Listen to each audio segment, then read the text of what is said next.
Hello students. बच्चों, आज हमने अपने लास्ट वीडियो में जो आप फिनोल की प्लेलिस्ट देखेंगे, तो फिनोल की प्लेलिस्ट को हमने इसके पहले जो इसका फिनोल का केमिकल प्रॉपर्टीज थी उसको हमने फ्राइज रीअरेंजमेंट पर हमने एंड किया था। आज हम फ्राइज से आगे चल रहे हैं। जब आप फिनोल को पढ़ना चाहते हैं तो प्लेलिस्ट में आप वीडियो के नेम देख लीजिए, उसके अकॉर्डिंग आपकी जो रिक्वायरमेंट है वो आप देख सकते हैं। तो phenyl asters, this group is phenyl. ये जो आपका ग्रुप है ये आपका फिनाइल ग्रुप है, और ये जो ऊपर ग्रुप है ये आपका एस्टर ग्रुप है। तो इसका नाम हो गया फिनाइल एस्टर।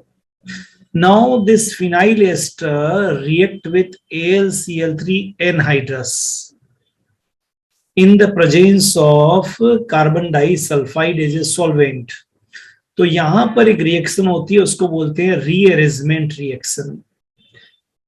तो ये जो आपका फिनाइल एस्टर है, रीअरेंजमेंट का मीनिंग होता है कि आप न तो आपको कोई चीज बाहर निकालनी है कंपाउंड में से, और न बाहर से कोई चीज आपने कंपाउंड के अंदर डालनी है। बस जो अंदर है वो अपनी अपनी जगह को चेंज कर सकते हैं। तो this is called rearrangement reaction. ठीक है, तो जब रीअरेंजमेंट होगा ऑर्थो पैरा हाइड्रोक्सी कीटोन आपको मिलेगा। तो जब भी ऑर्गेनिक में रिएक्शंस को पढ़ते हैं, मेरी आपको एडवाइस है, आप पहले रिएक्शन को ध्यान से देखिए, रीडिंग हैबिट में लाइए। जैसे मैंने कहा फिनाइल एस्टर, तो मुझे वहां पर फोकस करके देखना है कि ये जो फिनाइल एस्टर है ये क्या है ना। मेरा फोकस पहले यहां होना चाहिए कि what is this phenyl ester. फिर ठीक है, AlCl3 के साथ में रिएक्शन है in the presence of carbon disulphide, तो अंडरगो रीअरेंजमेंट। दूसरा जो मेरा है वो ये कि व्हाट इज रीअरेंजमेंट, तो मुझे मीनिंग आना चाहिए कि what is the meaning of rearrangement. न मुझे कंपाउंड से कोई चीज बाहर निकालनी है, न कोई चीज मुझे कंपाउंड के अंदर डालनी है। मुझे तो सिर्फ उस कंपाउंड में जो चीजें हैं उनको अरेंज करना है। जैसे आपके घर पे सोफा चेयर लग रहा है, आपका मन आया नहीं आज अरेंजमेंट में चेंज करूंगा, बस वो अरेंजमेंट चेंज कर दीजिए, उसी को बोलते हैं रीअरेंजमेंट। क्लियर? तो उससे आपको क्या मिलेगा, डेट इज वेरी इंपॉर्टेंट। ठीक है, उससे आपको ऑर्थोपेरा हाइड्रोक्सी कीटोन मिलेगा। राइट? तो चलो देखते हैं। ये आपका फिनाइल एस्टर पहले ही बता दिया था। ये आपका जो पार्ट है ये पार्ट आपका एस्टर वाला, और ये फिनाइल है। बस करना कुछ नहीं है, जब आप इसको हीट करेंगे इन द प्रेजेंस ऑफ AlCl3, तो ये जो पार्ट है एसीटो, ये ऑर्थो या पेरा पोजिशन में, जैसे इसमें पेरा पे गया, इसमें ऑर्थो पे गया। पर आप जानते हैं जब ये ऑर्थो या पेरा पे जाएगा तो यहां पर ऑर्थो या पेरा पे हाइड्रोजन है, वो हटेगा। उस हाइड्रोजन को इसकी जगह पर ऐड कर देना है, तो ये आपका OH बन गया, पेरा हाइड्रोक्सी एसीटोफिनोन। और ये हो जाएगा आपके ऑर्थो, ये ortho hydroxy acetophenone. This is called Fries rearrangement. आपने न कुछ अंदर डाला न कुछ बाहर निकाला, सिर्फ आपने रीअरेंज किया है। This is called Fries rearrangement. I think ये क्लियर हो गया होगा। बस अब हम आज का टारगेट स्टार्ट करते हैं इस वीडियो का, और उसमें सबसे पहली रिएक्शन है बेंजोइलेशन। क्लियर? ये फर्स्ट रिएक्शन है आपका बेंजोइलेशन, और दिस इज नेम रिएक्शन। इसको हम नाम देते हैं शोटन-बोमान रिएक्शन। शोटन-बोमान रिएक्शन। तो हम आपको हमेशा कहते हैं केमिस्ट्री में नेम्स रिएक्शन बहुत इंपॉर्टेंट होती है। क्लियर? तो बेंजोइलेशन आपको सबसे पहले मैंने कहा ना फोकस करना पड़ेगा। What is benzoylation, what is benzoylation, दिमाग में ये बेंजोइलेशन क्या है बताना पड़ता है ना, बेंजोइलेशन क्या है। तो बेंजोइल क्लोराइड लेना पड़ेगा ये। ओके, आपके पास इस रिएक्शन को करने के लिए क्या लिया आपने, बेंजोइल क्लोराइड। अब आपको दिमाग में ये होना चाहिए बेंजोइल क्लोराइड कैसे सेपरेट होगा। देखो, बेंजोइल क्लोराइड जो है वो Cl वाला पार्ट अलग होगा, और बचा हुआ जो पार्ट है वो अलग होगा। ये आपका कॉन्सेप्ट होना चाहिए। और फिनोल तो एसिडिक होता है, इसमें से H+ को निकालना है। H+ with this Cl, so you will get HCl, और उसकी जगह COC6H5 लग गया, इसको बोलते हैं फिनाइल बेंजोएट। फिनाइल जैसे पहले बोला था ना आपको फिनाइल एस्टर, तो ये फिनाइल बेंजोएट है क्योंकि यहाँ पर बेंजीन उसमें CH3 था, इसमें फिनाइल आ गया। तो this is called Schotten Baumann reaction. मैं फिर बार बार हमेशा कहता हूं कि वेरी इंपॉर्टेंट फॉर एग्जाम, क्योंकि जो भी जितनी भी इस चैप्टर में नेम रिएक्शन है वो नेम रिएक्शन पे अलग से क्वेश्चन बनता है और उस पे ऑब्जेक्टिव भी बनता है। So this reaction is called Schotten Baumann reaction. एक बार और अच्छी तरह से देख लीजिए आपकी बेसिक रिक्वायरमेंट क्या है, ठीक है, ध्यान से बस देखिए। Phenol react with benzoyl essence और रिएक्ट विद बेंजोइल क्लोराइड। अब आपका क्लियरली होना चाहिए कि बेंजोइल क्लोराइड में कौन कहां से, बेंजोइल क्लोराइड में ये Cl वाला पार्ट अलग होगा और ये वाला पार्ट अलग है। क्लियर।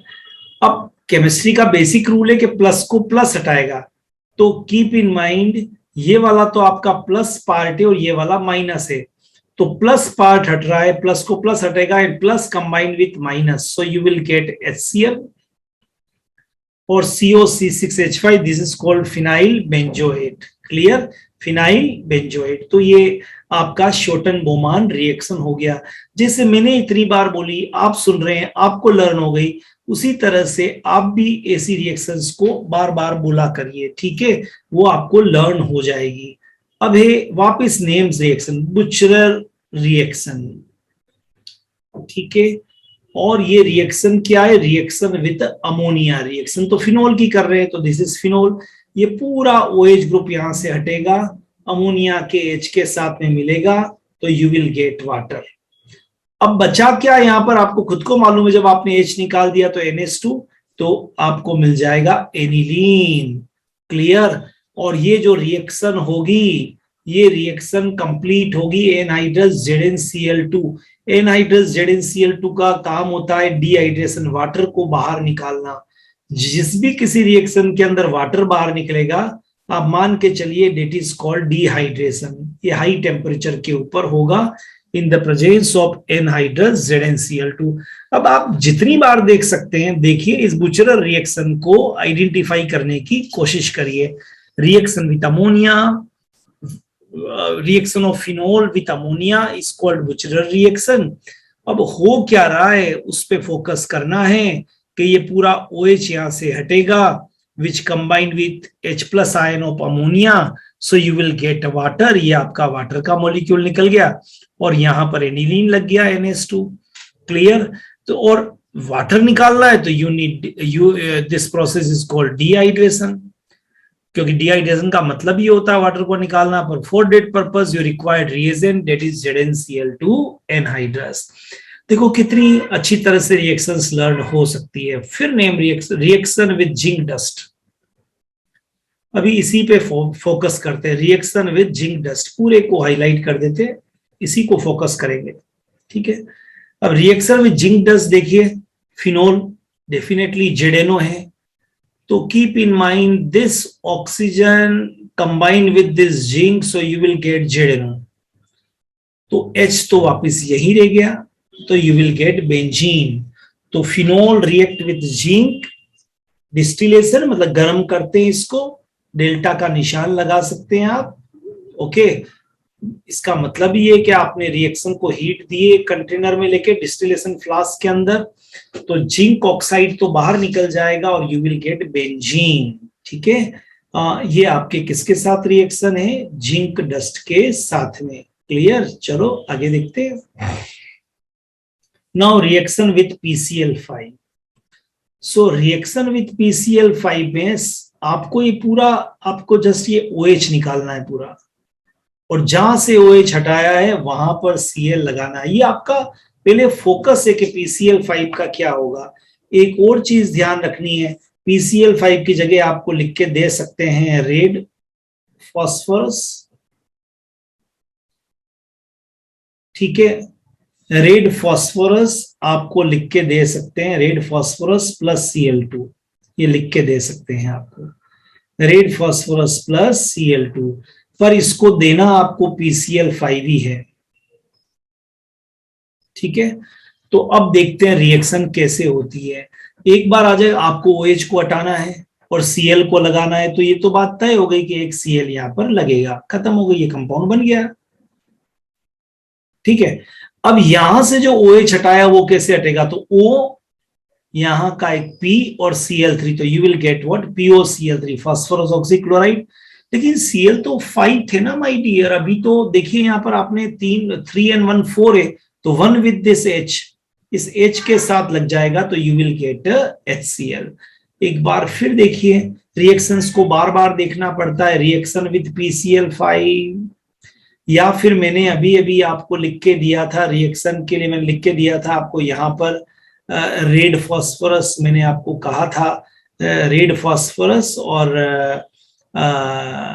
Cl2, ये भी आप ले सकते हो, red phosphorus plus Cl2, this will gives you PCl5। Clear? तो अब क्या करना है, उस पर फोकस करना है। आपको हमने बताया था OH को हटाना है और Cl को लगाना है, तो ये लगा दिया Cl, तो कंपाउंड तो बन गया।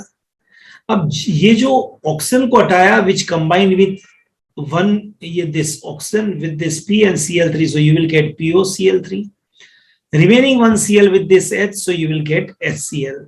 तो ये आपका रिएक्शन विद PCl5 हो गया। लेकिन ये रिएक्शन अभी यहाँ पर रुकती नहीं है, इनफैक्ट जो इस स्टेप के अंदर PoCl3 बना है, दिस वन, ये PoCl3 फिर फिनोल से रिएक्ट कर सकता है और 3 टाइम्स लेके 3HCl निकल जाएगा, और C6H5O होल थ्राइस PO। यहां ध्यान देना है, ट्राइफिनाइल फॉस्फेट, आप चाहें तो इसको लिख सकते हैं C6H5 होल 4, ओके, होल 3, और एक जो ये 3 ऑक्सीजन है वो इसके साथ में हो जाएंगे, तो PO+3O, तो हो जाएगा PO4। This is called triphenyl phosphate. फिर बोल रहा हूं C6H5 3 टाइम्स, और ये जो 3 ऑक्सीजन है वो इस O के साथ, तो PO4, तो ट्राइफिनाइल फॉस्फेट बन जाएगा। तो अब इस रिएक्शन को थोड़ा सा ध्यान से देखिए वापस, reaction with PCl5, all right. इसकी जगह हमको और क्या लिख के दे सकते हैं, अगर कभी ये नहीं देंगे तो कोई बात नहीं, हमको लिख के दे सकते हैं रेड फॉस्फोरस एंड Cl2, तब भी यही मिलेगा। तो आपको बताना था OH को हटाना है आपको और उसकी जगह Cl को लगाना है, तो आपने लगा दिया यहाँ पर, और PoCl3 और HCl बन गया। बट ये जो इस स्टेप में PoCl3 बना है, ये फिर फिनोल पे अटैक कर सकता है 3 मॉलिक्यूल के साथ में, और ये 3H इसके 3Cl से हटके 3HCl बन जाएंगे, और आपको ट्राइफिनाइल फॉस्फेट या तो ऐसे लिखिए या फिर मैंने ऐसा लिखा है, ऐसा लिख सकते हैं आप। ठीक है, तो ये इसकी रिएक्शंस हो गई PCl5। और देखते हैं रिएक्शन विद बेंजीन सल्फोनाइल। हमेशा कहता हूं what is benzene, C6H5, what is sulfonyl, SO2, and chloride is here. तो this is benzene sulfonyl chloride, react with phenol, phenol gives H। मैंने तो कहा है phenol is acidic, phenol is acidic, तो इसने ये प्लस दिया, and Cl is negative, so you will get HCl। ठीक है, ऑल राइट। अब यहाँ क्या है, C6H5SO2, तो C6H5O SO2 C6H5, phenyl benzene sulphonate. ये आपका बेंजीन सल्फोनाइल क्लोराइड था, ये आपका phenyl benzene sulphonate. Clear, phenyl benzene sulphonate, भूलना नहीं है आपको, name is very important, phenyl benzene sulphonate. ठीक है, पर रिएक्शन तो आसान है, अगर आप 2 बार करेंगे तो तीसरी बार में आपको आ जाएगी। Now reaction with diazomethane. अब phenol, you know very well, this is phenol, इसमें तो आपको कुछ देखना ही नहीं है। डाईएजोमीथेन, तो N2 को बोलते हैं डाईएजोमीथेन, मींस 1 कार्बन, तो N2 तो बाहर निकल गया, remaining CH2 club with H, so you will get methoxybenzene. तो if you want to prepare by this method, you can prepare methyl aromatic ether, methyl aromatic ether.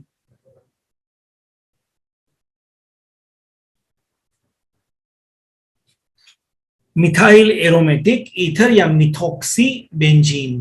Clear, ये आपको आना चाहिए। नेक्स्ट लेते हैं, रिएक्शन ऑफ बेंजीन रिंग। अब तक सारा OH पार्टिसिपेट कर रहा था, अब OH को ब्लॉक कर देते हैं और बात करते हैं इस बेंजीन रिंग की रिएक्शन की।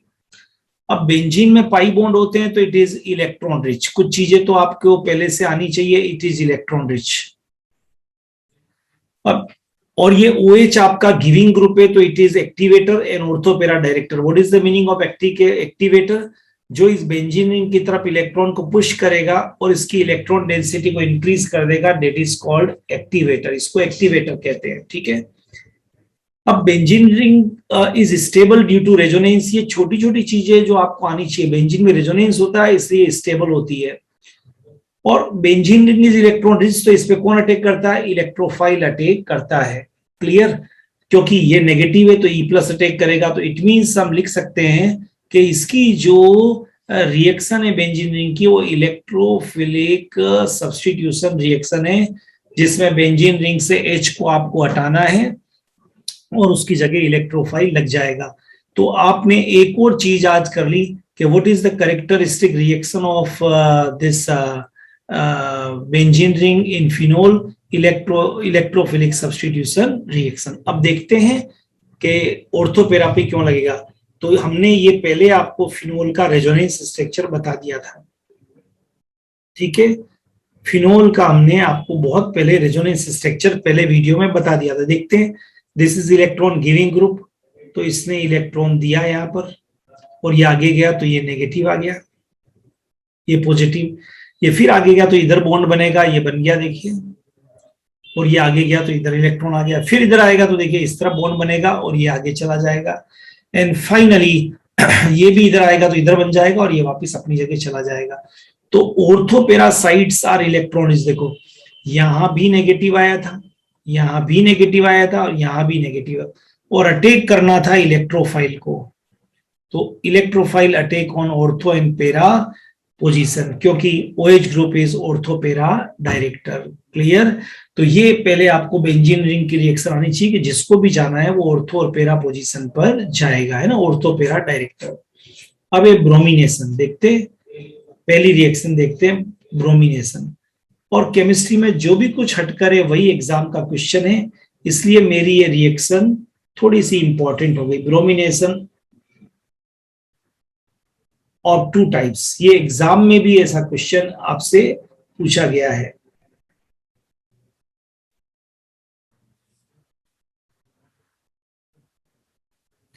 अब क्या है देखिए, इस पे फोकस करते हैं। ये phenol alright 3Br2 aqueous medium है, तो ऑर्थो से और पेरा से एक एक H सब जगह से निकल गया, और जहां से H हटा वहां Br लग गया, एक Br। क्लियर? और इन तीनों जगह से जो H निकला था वो भी, क्योंकि 6Br थे, मिलके निकाल दिया 3HBr। इसका व्हाइट ट्राइब्रोमोफिनोल का प्रेसिपिटेट बनेगा। कई बार पिंक भी होता है पर प्रेसिपिटेट बनता है, ये ध्यान रखिए। लेकिन फिनोल को अगर ब्रोमीन के साथ एक्वियस मीडियम नहीं लेके CCl4 का मीडियम लिया जो इनर्ट है, तो फिर बस केवल या तो ऑर्थो से या फिर एक पेरा से निकलेगा और मिक्सचर ऑफ प्रोडक्ट मिलेगा। Ortho, this is mixture of phenol मिलेगा, जिसमें एक है ऑर्थो ब्रोमोफिनोल, दूसरा है पेरा ब्रोमोफिनोल। क्लियर? ऑलराइट। और तो ये दोनों रिएक्शन एक साथ देखो, यहां पर एक्वियस मीडियम था और यहां पर ऑर्गेनिक मीडियम था।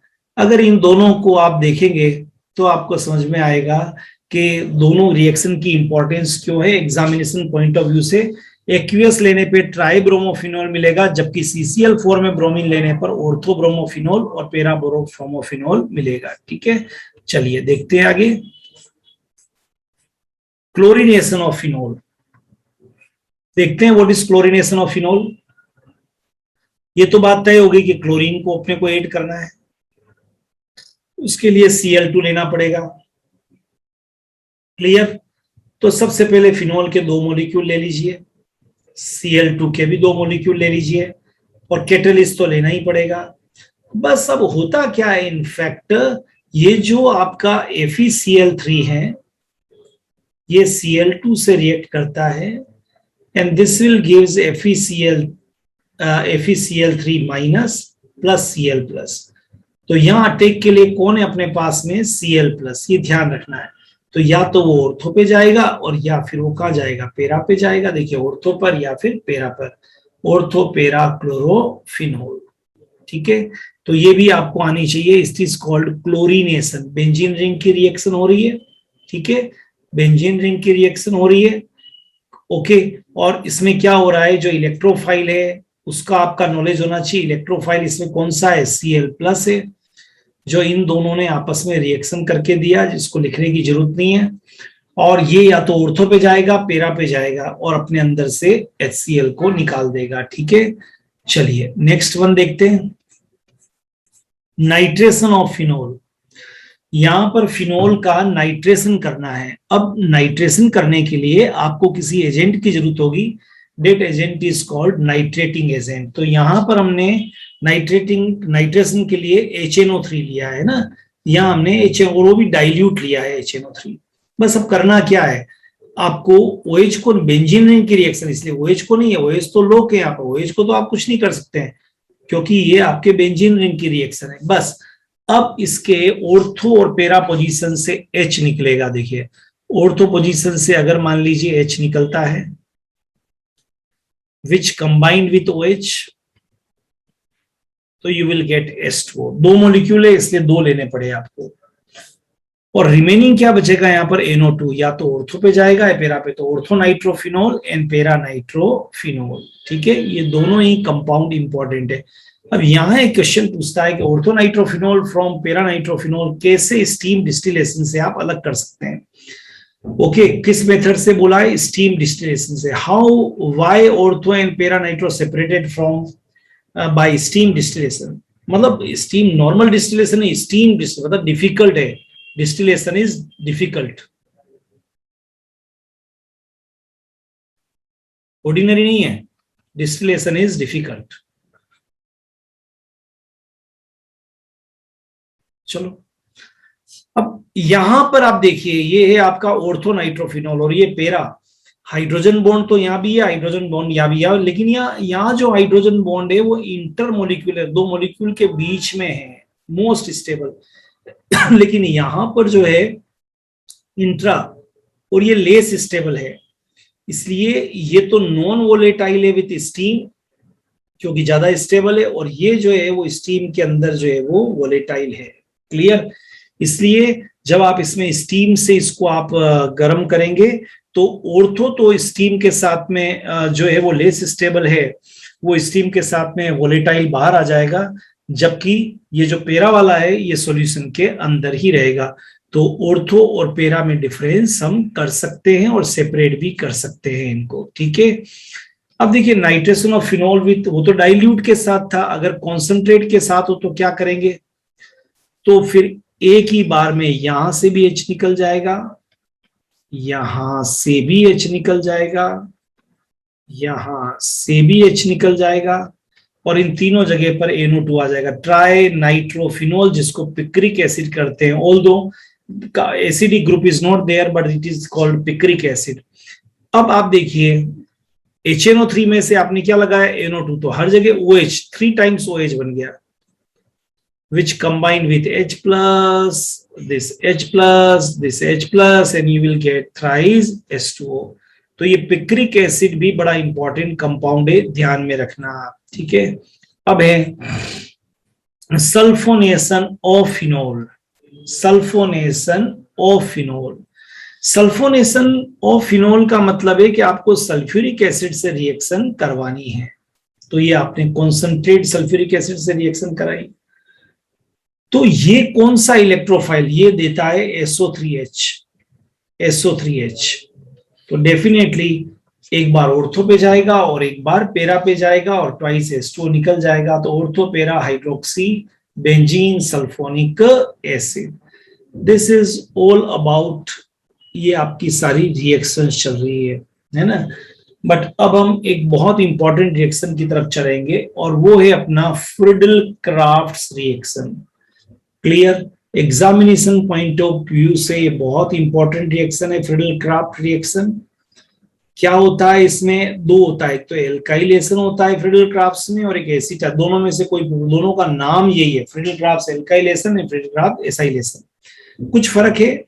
अगर आपको एल्काइलेशन करना है मतलब आपको यहाँ पर जो इलेक्ट्रोफाइल चाहिए था वो इलेक्ट्रोफाइल आपको चाहिए रिएक्शन को कराने के लिए, पॉजिटिवली चार्ज, ये आपको चाहिए इलेक्ट्रोफाइल, तब आप रिएक्शन को करवा पाएंगे। तो CH3Cl AlCl3 की प्रेजेंस में देता है इलेक्ट्रोफाइल CH3+। बस या तो ये ऑर्थो पे जाएगा, पेरा पे जाएगा, और जहां जाएगा वहां से H+ को बाहर निकाल देगा, जहां जाएगा वहां से H+ को बाहर निकाल देगा। तो ये आपके ऑर्थोक्रिसोल और पेराक्रिसोल बन गया।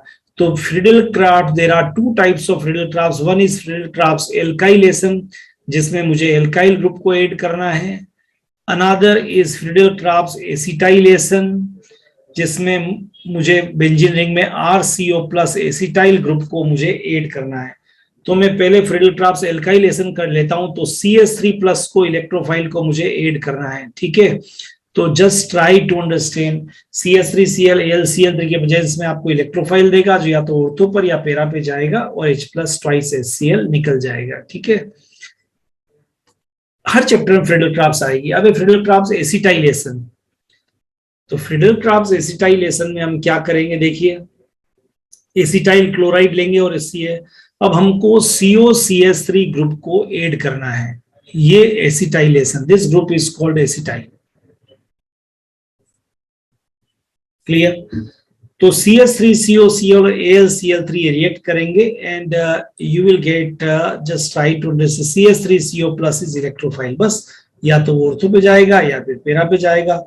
ऑर्थो पेरा हाइड्रोक्सी एसिटोफिनोन, या तो ऑर्थो हाइड्रोक्सी एसिटोफिनोन या फिर पेरा हाइड्रोक्सी एसिटोफिनोन।